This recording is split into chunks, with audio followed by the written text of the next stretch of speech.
ബീഹാറിൽ 2 ഉപമുഖ്യമന്ത്രിമാർക്ക് സാധ്യത. യാദവ് വിഭാഗത്തിൽ നിന്ന് ഉപമുഖ്യമന്ത്രി ഉണ്ടായേക്കും.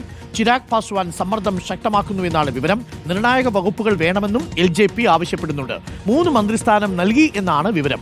ജനശക്തി ജനതാദൾ BJP പിന്തുണയ്ക്കും. നിതീഷ് കുമാറിനെ നിയമസഭാ കക്ഷി നേതാവായി തെരഞ്ഞെടുക്കും. പുതിയ സർക്കാരിന്റെ സത്യപ്രതിജ്ഞ വ്യാഴാഴ്ച നടക്കും. പരാജയം വിലയിരുത്താൻ RJD നേതാക്കളുടെ യോഗം ഇന്ന് ചേരും. എന്തെങ്കിലുമൊക്കെ സംഭവിക്കും.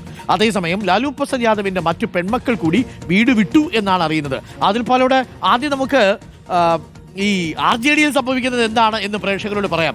അവിടെ ചെരുപ്പിറക്കം നടന്നു എന്നാണ് ലഭിക്കുന്ന വിവരം. ബാക്കി പെൺമക്കൾ കൂടി വീട് വിട്ടിറങ്ങി എന്നാണ് മനസ്സിലാക്കുന്നത്. RJDയുടെ പരാജയം കുടുംബത്തിൽ വലിയ പ്രശ്നങ്ങൾ ഉണ്ടാക്കുന്നുണ്ട്. നേരത്തെ തന്നെ തേജ് പ്രതാപ് യാദവ് വീടിന് പുറത്താണ്.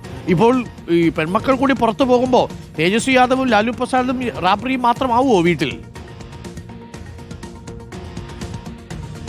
ഉറപ്പായും അങ്ങനെയാണ് കാണുന്നത്. ഇന്നലെ രോഹിണി ആചാര്യ വീട് വിട്ടിരുന്നു. തന്റെ മേൽ ചെരുപ്പെറിഞ്ഞു, ചെരുപ്പുയർത്തി, ചെരുപ്പടിച്ചു എന്നൊക്കെയാണ് ആരോപിച്ചിരിക്കുന്നത്. തേജസ്വിക്കെതിരെ ഗുരുതരമായ ആരോപണങ്ങൾ ഉന്നയിച്ചുകൊണ്ടാണ് സഹോദരി വീട് വിട്ടിറങ്ങിയത്. അതിന് പിന്നാലെ കൂടുതൽ സഹോദരിമാർ വീട് വിട്ടിറങ്ങി എന്നുള്ള ദൃശ്യങ്ങളാണ് പട്നയിൽ നിന്നും പുറത്തു വരുന്നത്. ഏതായാലും വലിയ കുടുംബകലഹത്തിലേക്ക് പരാജയം മാറിയിട്ടുണ്ട് എന്നുള്ളതാണ് നമുക്ക് മനസ്സിലാക്കാൻ സാധിക്കുന്നത്.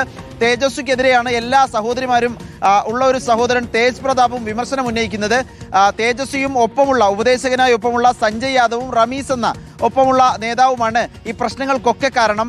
എല്ലാ പരിപാടികളും നിശ്ചയിച്ചത് തേജസ്വി യാദവും ഈ മൂവർ സംഘമാണ്. അങ്ങനെയെങ്കിൽ പരാജയത്തിന്റെ പൂർണ്ണമായ ഉത്തരവാദിത്വം അവർ തന്നെ ഏറ്റെടുക്കണം എന്നുള്ളതാണ് സഹോദരിമാരുടെ ആവശ്യം. ഏതായാലും വലിയൊരു കുടുംബ കലഹത്തിലേക്ക്, പൊട്ടിത്തെറിയിലേക്ക് കാര്യങ്ങൾ എത്തിയിട്ടുണ്ട്. ഇപ്പോൾ വരുന്ന ഏറ്റവും പുതിയ അപ്ഡേറ്റ് ആകട്ടെ, പുറത്തുള്ള വീടിനും പാർട്ടിക്കും പുറത്തുള്ള തേജ് പ്രതാപ് യാദവ്, ലാലു പ്രസാദ് യാദവിന്റെ മൂത്ത മകനാണ്, തേജസ്വിയുടെ മൂത്ത സഹോദരനാണ്.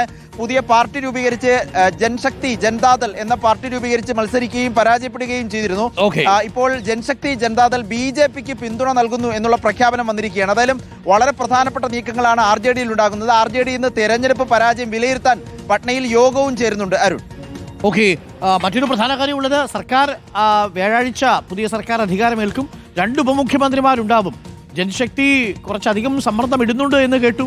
ജനശക്തി ഒഴിവാക്കാൻ കഴിയില്ല. ചിരാഗ് പാസ്വാൻ ഭൂരിപക്ഷം ഉണ്ടെങ്കിൽ പോലും ചിരാഗ് പാസ്വാൻ ഒരു ഫീൽ ഗുഡ് ഫാക്ടർ ആയിരുന്നു ബീഹാറിൽ, അല്ലേ? ഉറപ്പായും 29 സീറ്റുകളിൽ മത്സരിച്ച് 19 സീറ്റിൽ ജയിച്ചു എന്ന് പറയുന്നത് ചെറിയ കാര്യമല്ല.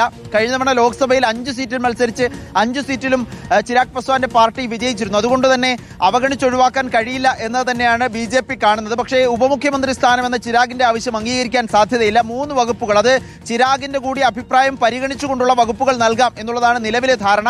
അതിന് വകുപ്പുകൾ ഏതൊക്കെയെന്ന് അറിയിക്കാൻ സാവകാശം തേടിയിട്ടുണ്ട്, സമയം തേടിയിട്ടുണ്ട് ചിരാഗ് പാസ്വാൻ എന്നതാണ് ലഭിക്കുന്ന വിവരം. ഇന്നിപ്പോൾ NDAയുടെ നിയമസഭാ കക്ഷി യോഗം ചേരും. നിയമസഭാ കക്ഷി നേതാവായി നിതീഷ് കുമാറിനെ തിരഞ്ഞെടുക്കും. ഇന്ന് തന്നെ രാജി സമർപ്പിക്കുമെന്നാണ് മനസ്സിലാക്കാൻ കഴിയുന്നത്. വ്യാഴാഴ്ച സത്യപ്രതിജ്ഞ ഉണ്ടാകും. സത്യപ്രതിജ്ഞാ ചടങ്ങ് വലിയ ഗംഭീര പരിപാടിയായി നടത്താനാണ് NDA ആലോചിക്കുന്നത്. 2 ഉപമുഖ്യമന്ത്രിമാർ BJPയിൽ നിന്നാകും. ഇതിൽ ഏറ്റവും പൊളിറ്റിക്കലായ ഒരു തീരുമാനം, യാദവ് വിഭാഗം എപ്പോഴും RJDക്കൊപ്പമായിരുന്നു മുൻകാലങ്ങളിൽ. ഇത്തവണ യാദവ് വിഭാഗത്തിന്റെ വോട്ടുകൾ ഭിന്നിപ്പിക്കാൻ BJPക്ക് കഴിഞ്ഞു എന്നാണ് വിലയിരുത്തുന്നത്. അതുകൊണ്ട് തന്നെ BJPയുടെ 2 ഉപമുഖ്യമന്ത്രിമാരിൽ ഒരാൾ യാദവ് വിഭാഗത്തിൽ നിന്നുള്ള ആളായിരിക്കും എന്നുള്ള സൂചനയും പുറത്തു വരികയാണ്. Arun, thank you. ആദിൽ പാലോടാണ് വിവരങ്ങൾ നൽകിയത്. Thank you Adil Palode. അപ്പോൾ വ്യാഴാഴ്ച നിതീഷ് എക്സ്പ്രസ് പട്നയിലേക്ക് എത്തിയത് എത്ര വലിയ ഭൂരിപക്ഷത്തിലാണല്ലേ? അപ്പോൾ 3-2 ഭൂരിപക്ഷത്തോടു കൂടി നിതീഷ് കുമാറിന്റെ സർക്കാർ അധികാരത്തിലേക്കും. ചിരാഗ് പാസ്വാൻ അടക്കം അവരുടെ ചിരാഗ് പാസ്വാൻ ലോക് ജനശക്തി പാർട്ടിയിൽ നിന്നടക്കം ഉപമുഖ്യമന്ത്രിയെ നമ്മൾ പ്രതീക്ഷിക്കുന്നുണ്ട്.